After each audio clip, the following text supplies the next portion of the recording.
Thank you. Once again, to another unusual, haphazard recording. I probably shouldn't actually say unusual. Anyway, with your host, Lance Reynard, underneath the flight path of the Minneapolis-St. Paul Airport. And today I'm going to get into the 30 creativity quotes from the old masters and look at some of the curious aspects, attitudes, and ideas to pause and ponder in our strange little non. Let's see what the old masters have to say about these. Oh, well, here it starts out to define old masters generally refers to European artists who lived between 13th and 18th centuries. This term is not used to describe a single style, but rather a handful of art movements, such as Renaissance and Mannerism and Baroque and Neoclassicism and Romanticism. These movements are distinguished by influential figures who created iconic works of art and ironic works of art, but at times struggled to do so. And so therefore I quote by the revered Michelangelo, who said, "I am still learning." Well, he might have been 5 when he said that. I don't know. However, it emphasizes this point. Where did Michelangelo, Da Vinci, Rembrandt find inspiration in times of struggle? Well, whether you're interested in looking deeper into the lives of notable figures in the Western art or need a push for your own artistic endeavors, these quotes about creativity will help you find the inspiration you need. Note that some of the artists below participated in heavy drugs about several movements, so I don't hear about your movements, but were classified by the era that most closely defines their work. Browse through the collection and discover a few words of wisdom that speak to you. Thank you. One by Raphael, the very first one is, when one is painting, one does not think.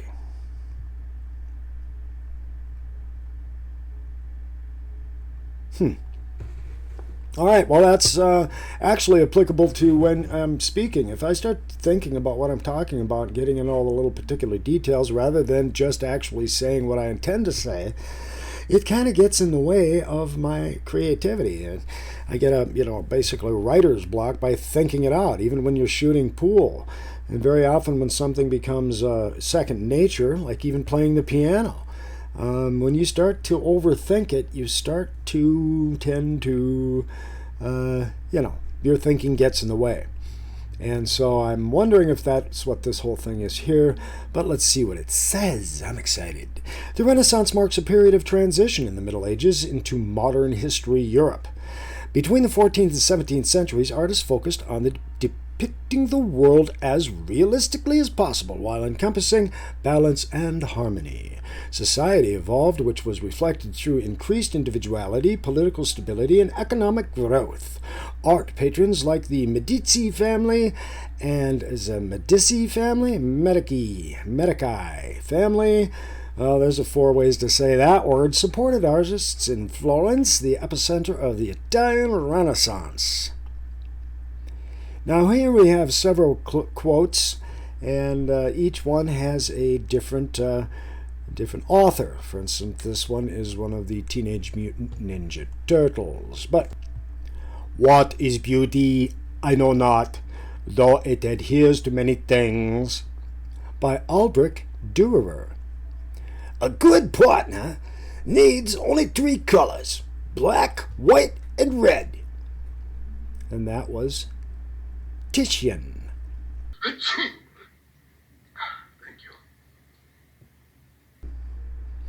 Is that the guy that made Pinocchio? Because I'm thinking, if it was easy to do a thing as to judge it, my Christ would not look like a peasant, but take some wood yourself and make one. All right, now I'm going to say that in more a southern accent. Figure it might be more appropriate. Donatello sounds like a southern folk. See if it makes any sense in southern talk. If it were as easy to do a thing as to judge it, my Christ wouldn't look like a peasant. But take some wood yourself and make one. All right, let's try that again. If it was easy, let's try it in a Chicago accent. Maybe that'll make more sense. All right, if it was easy to do a thing as it was to judge it, my Christ would look like a peasant. But take some wood yourself and make one. So in either way or Donatello sounds like he's been, rolling up a few too many. And Thank you. not quite certain about that, but in good taste. Let's take all this in here. Drawing is necessary beginning of everything, and not having it, one has nothing. Drawing is the necessary beginning of everything, and not having it, one has nothing. Giorgio Vasari. Well, thank you, Giorgio, for that wise and intellectual, deep bottle cap comment. The true work of art is but a shadow of the divine perfection. Well, that made sense, Michelangelo. A true work of art, and this guy probably knows what he's talking about. A true work of art is but a shadow of the divine perfection. And then we will leave this one off with art is never finished, only abandoned. And that's how I feel about every one of my videos. Thank you, Leonardo da Vinci, LDV. Got to give him a big thumbs up for Leonardo da Vinci, saying that we only abandon our art. We never actually complete it or finish it. And I'm not going to go into the multitudes of ways that I can see that. Creativity quotes from the Mannerist era. So apparently Federico Zuccari was of the era of the Mannerist or Mannerism, and he says that rules serve no purpose, they can only do harm. Not only must the artist mind be clear, it must also be free. As free as the wind blows. No singing. And by the mid-1500s, artists were exaggerating the realistic and harmonious techniques of the Renaissance to develop the Manneristic style. This resulted in disproportionate figures, conflicting colors, skewed perspectives, and unusual themes within compositions. Oh my God, no!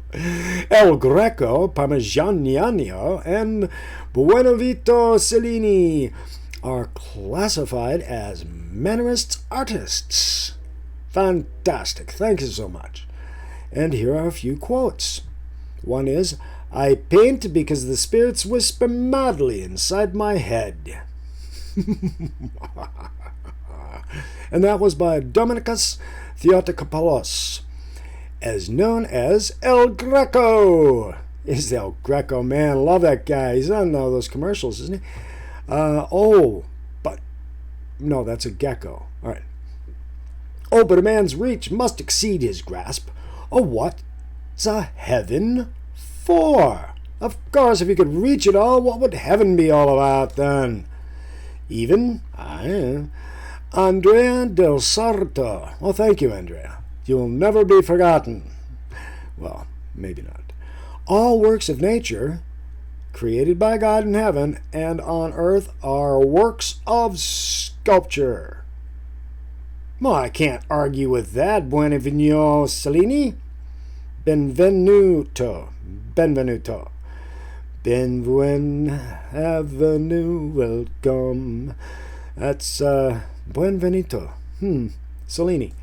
Way to go, man. And good day to you too, Benvenuto. So who says this? Nicolas Poussin. Poussin? I ain't saying the other way. What is worth doing well.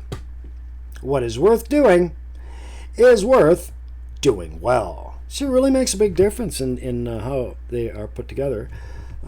What is worth doing is worth doing well. See, there's different ways to put that. What is worth doing is worth doing well. And so what is worth doing well was said by Nicolas Poussin. And works of art from the Baroque era convey a sense of awe.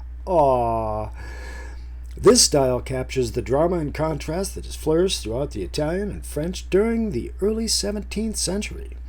The Roman Catholic Church capitalized the popularity of this art movement. Capitalized? So they make a lot of cash off it? Using the paintings as religious... Oh, I see. Using the paintings as religious propaganda. For this reason, many Baroque works can be found in churches across the European area.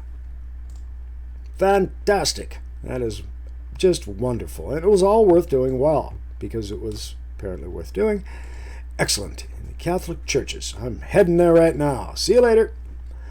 A painting is finished when the artist says it is finished. It's not abandoned, good man, and it's just finished. I say it's done, now it's done. So thanks for playing. Like, comment, and subscribe, and I will be right back in a week or two. What? So, depends on your perspective there, Remy, but that's a nice statement. My illustrations, lordship, I'll show you what a woman can do. Ah, and this is Artemisia. Is she the one that was like...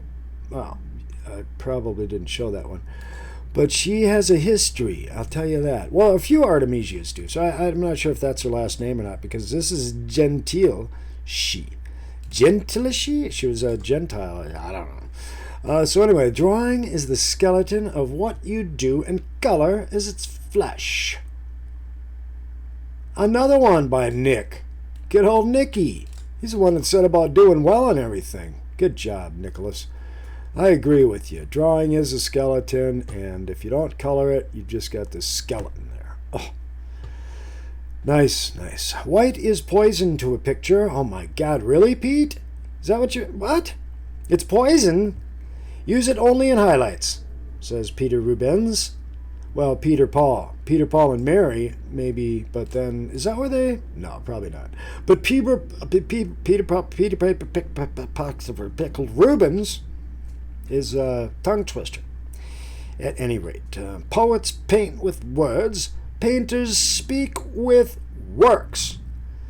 Well, it isn't much. I've got so many poems I could tell you the touch, but then I'd have to go home. Annibale Carracci. I see. Poets paint with words. Yes, and I actually wrote a song called Painting by the Path about painting with words.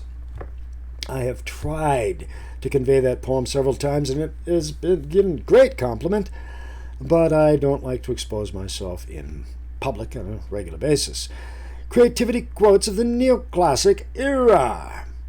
Well, I'd say it's time for a commercial break, so go on down to the lobby and take a moment, and we'll be right back.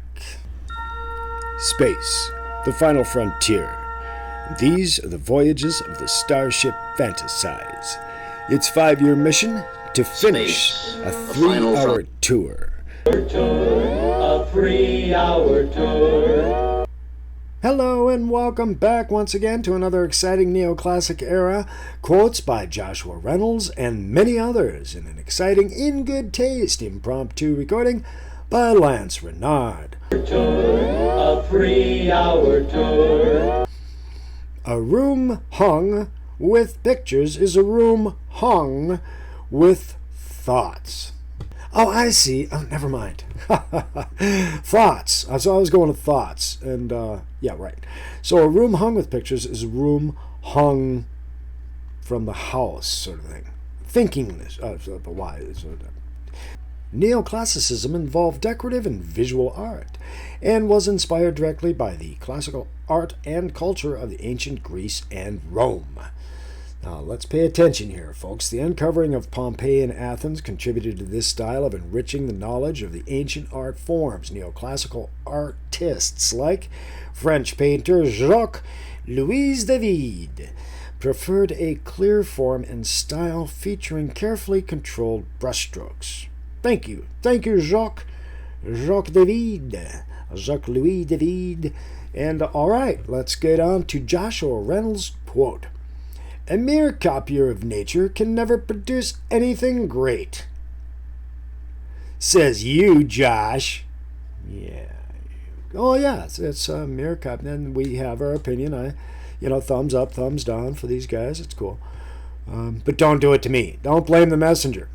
To give a body a perfect form to one's thought, this, and only this, is to be an artiste. Jacques-Louis David, very opinionated. Jacques, Jacques, Jacques. There are a variety of ways to pronounce Jacques. Jack, depends on whether you're American. Well, all right. Draw lines. Draw a lot of lines. Now, I like Jean-Auguste Dominique Ingres, Dominique. Right. Why do Americans have such trouble pronouncing Jacques and Jacques and Jacques and Jacques? Maybe because there's 6 ways to pronounce the word. Try that one on for size. But draw lines, draw lots of lines. Good attitude. Good attitude. Use image. Use lots of image. Remember, light and shadow never stand still. Beautiful. Beautiful, Ben. Benjamin West said that. Remember, light and shadow never stand still. Fascinating, Captain. Creativity quotes from the Romantic era. The artist who aims at perfection in everything achieves it in nothing.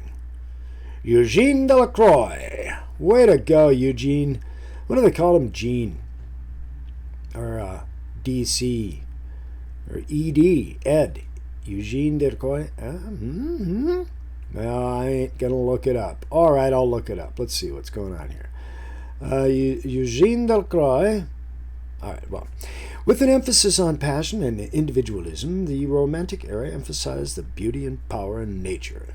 Further fueled by the French Revolution in 1789, Romanticism rejected order, calm, and harmony instead of portraying epic battle scenes or overwhelming power or nature.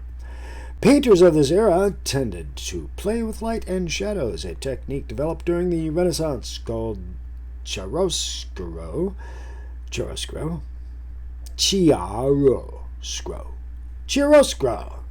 There you have it, chiaroscuro.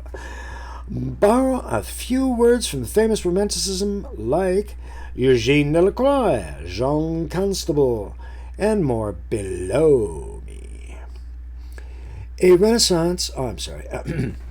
A taste for simplicity cannot endure for long, says Eugene Delacroix. The painter should paint not only what he has in front of him, but also what he sees inside of himself. Casper, le David, the friendly ghost, the French Frederic. Casper, the friend, David, Frederic, okay. The act of painting is one heart telling another heart where he can find salvation. Francisco Goya. Way to go, Goya. Good job. And I am Catholic, so... No, actually, I was only raised that way. You never know what is enough unless you know what is more than enough, says William Blake, and who can't agree with that? Pass that over to me once again. When I sit down to make a sketch from nature, the first thing I try to do is to forget that I have ever seen a picture. The next thing I try to do is get the hell out of bed. From John Constable. Sorry I interrupted that, but let me say it again. When I sit down to make a sketch from nature, the first thing I try to do is to forget that I ever have seen a picture. All right, John. Okay, so what helps you forget? Art, like love, excludes all competition and absorbs the man. Henry Fuseli, never to be found again. It is better to be nothing than a follower of other painters. You pathetic pile-up. The wise man has said, when one follows another, one is always behind. Again, it's better to be nothing than to be a follower of other painters. The wise man has said, when one follows another, one is always behind. And that is so excellently, I've heard a few other, excellent job there. Jean-Baptiste Camille Carol. Excellent, Jean Carreau. Or Carrot. Don't think I would. I'd go with Carreau, personally. So here with Jean-Baptiste Camille Carrot, we find ourselves at the bottom of the page, having gone through the 30 quotes. I believe that I pretty much went through each and every individual one of them in a romantic and sort of a romantic way, a neoclassical way, and otherwise a Baroque way. And I hope my mannerism was impressive enough for you to be able to have a Renaissance feeling at the end of this and get out there and create something crazy and wild with a ball behind it and a big globe in the background to give you that sublimation. And dogs playing in the background. I'd rather look at the dogs and that wild-looking frame back there. That is crazy, man. Crazy. And that's obviously Edgar Allan Poe. Once upon a midnight dreary, while I pondered, weak and weary, over many quaint and curious. And speaking of curious, like, comment, and subscribe. I'm coming back with some wild and crazy curious things. Yeah, because I basically just start opening pages and babbling, and that's the fun part of it. I got this from this picture that I just opened up and then started the production. So I hope you did learn something, enjoyed a part of it, and found myself to be uplifting and also irritating as hell. But I find that in my own productions afterwards, we are our own worst critic. And where was this guy when it came time to... At any rate, thanks for playing, and I hope to talk to you quite soon with some more beautiful details to look at. I'm going to be doing some close-up look at maps and artwork, because we all know fashion is very important. So, talk to you soon, and thanks for playing. When I was a little kid, that you can find, I'll leave the link for my son's channel. It's on my son's channel. And thank you for playing. This is called Time Has a Place for You.